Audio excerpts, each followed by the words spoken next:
le dossier le plus brûlant du moment pour Emmanuel Macron. Il est dans un avion. Regardez les images de son départ hier. Il est parti hier soir pour la Nouvelle-Calédonie. Il l'avait annoncé le matin même. On redira peut-être dans un instant qu'il essaye de faire le coup de Mitterrand. Mais peu importe, il y a de quoi faire en Nouvelle-Calédonie. Vous le savez, après les émeutes qui ont secoué l'île consécutivement à un projet, ou plutôt à une loi de réforme du code électoral, du corps électoral. Voilà, Emmanuel Macron qui arrivera ce soir. Il y restera quelques heures. C'est le sujet d'actualité le plus important. Regardez la presse ce matin. Et c'est dans ce contexte qu'on apprend que quelques heures avant l'arrivée du chef de l'État sur l'île, une cyberattaque d'une force inédite a été lancée contre l'île. Elle a été déjouée. Il s'agissait de saturer le réseau Internet. Écoutez ce qu'en dit Christophe Gige, qui est le ministre chargé du numérique en Nouvelle-Calédonie. On l'écoute.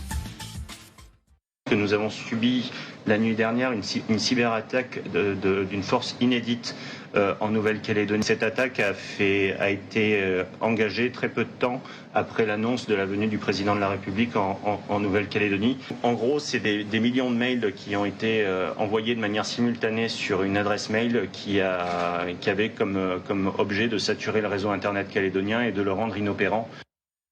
Voilà, donc une attaque, une cyberattaque à quelques heures de l'arrivée d'Emmanuel Macron sur l'île. On a du mal à penser que c'est une coïncidence en termes de calendrier, mais on va rester prudent.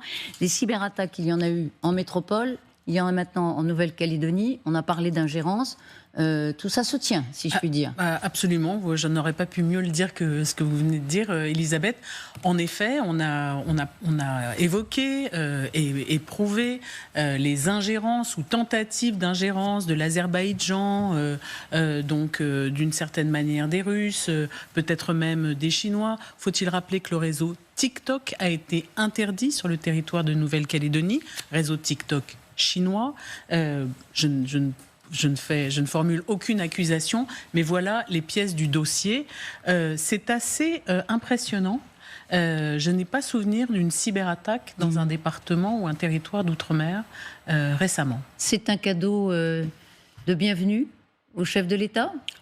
Quand ça arrive effectivement juste après l'annonce, et puis tout ce qui peut être utilisé, alors on pense effectivement à la Russie, peut-être à la Chine, encore que la Chine soit plus intéressée par les sujets économiques que par la politique. Mais il y a une difficulté pour le président de la République, d'ailleurs en Nouvelle-Calédonie et dans d'autres territoires ou départements d'outre-mer, évidemment.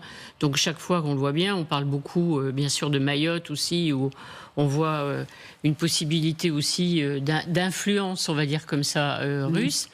Donc, effectivement, ils ne se gêneront pas pour essayer d'ajouter un peu aux incendies, de souffler sur les flammes d'une manière ou d'une autre, ou de déstabiliser une situation qui est déjà fragile.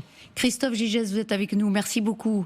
Je rappelle, vous êtes le ministre en charge du numérique au sein du gouvernement de Nouvelle-Calédonie. C'est vous qui avez caractérisé cette cyberattaque comme étant inédite, venant de l'extérieur. Vous avez la preuve de cela ? Oui, c'est exactement ça. Nos services informatiques de la Nouvelle-Calédonie ont enregistré hier soir une cyberattaque juste après l'annonce de la venue du président de la République. Une attaque qu'on appelle DDoS, en fait, qui a pour objectif de saturer les flux Internet, et donc des 95 000 connexions en quelques secondes se sont concentrées sur le serveur pour planter le système Internet calédonien. Donc on a la chance en Nouvelle-Calédonie d'être un centre de cyber-ressources pour le Pacifique avec des liens avec l'ANSSI. Donc on a pu stopper l'attaque rapidement et stopper l'adresse IP sur laquelle était concentrée l'attaque. Mais je le redis, oui, c'est une attaque inédite pour la Nouvelle-Calédonie. Alors, une question de néophyte, pardon. Vous êtes un spécialiste. Si l'attaque avait réussi et qu'elle s'était prolongée pendant plusieurs heures, est-ce que ça aurait compromis l'atterrissage, par exemple, de l'avion présidentiel ? Non, ça n'aurait pas compromis l'atterrissage de l'avion présidentiel, mais par contre, ça rajoute à la situation qui est déjà complexe un ralentissement des services à la fois hospitaliers ou autres en Nouvelle-Calédonie. Donc c'était vraiment une attaque pour ralentir et casser des serveurs en Nouvelle-Calédonie. Mais ça n'aurait pas mis à mal l'atterrissage du président de la République. Ça aurait considérablement ajouté à la complexité de la situation. Comment se sont passées les dernières heures en Nouvelle-Calédonie, Monsieur Gigès? Il y a une accalmie la nuit dernière, mais bon, une accalmie qui reste encore extrêmement compliquée puisque nous avons 2 écoles qui ont brûlé, des entreprises qui ont encore brûlé, mais les forces de l'ordre commencent à reprendre le terrain avec les différents renforts qui nous ont été envoyés ces derniers jours et donc une présence de l'État beaucoup plus forte. Philippe Gély, directeur adjoint de la rédaction du Figaro, a une question pour vous. Bonjour monsieur. Étant assez inculte sur ces matières, est-ce que c'est une attaque sophistiquée ou est-ce que c'est un raid finalement assez sommaire ?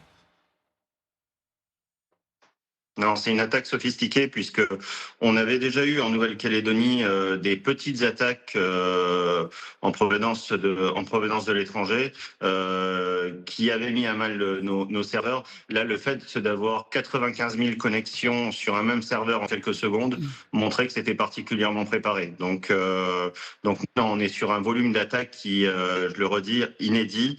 Et pas de petits hackers dans leur garage, si je peux me permettre cette expression. Donc vous pensez plutôt à un État ou l'émanation d'un État ? Je reste sur du conditionnel sur ce sujet-là, mais les différentes pistes qu'on a, c'est que la majorité des adresses IP qui ont attaqué proviendraient de Russie. Ah, d'accord. Proviendrait de Russie. Hein, prudence conditionnelle, mais vous, le spécialiste, vous estimez qu'il y a des pistes convergentes. On reste prudent. Ce serait donc une attaque contre l'État français ? Aujourd'hui, la Nouvelle-Calédonie est française avec une cyberattaque de cette violence. Oui, donc ça serait contre l'État français. Oui. En tout cas, on va rassurer. Tout est en ordre. Il n'y a pas de dégâts. Vous avez vous avez manifestement des outils pour parer ce type d'agression, heureusement. Mais vous allez rester sur vos gardes, j'imagine, maintenant. Oui, je remercie nos services parce qu'ils ont été particulièrement efficaces et ils ont réussi à bloquer les attaques extrêmement rapidement et donc qu'il n'y ait aucun dégât enregistré sur les serveurs calédoniens.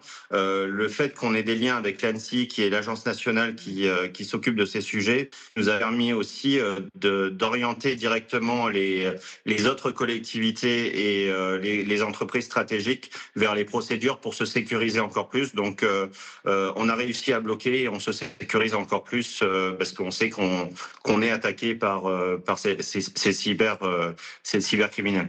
Merci beaucoup à vous pour votre réactivité, Monsieur Gigès, et nous avoir donné les éléments de cette cyberattaque à quelques heures de l'arrivée donc d'Emmanuel Macron.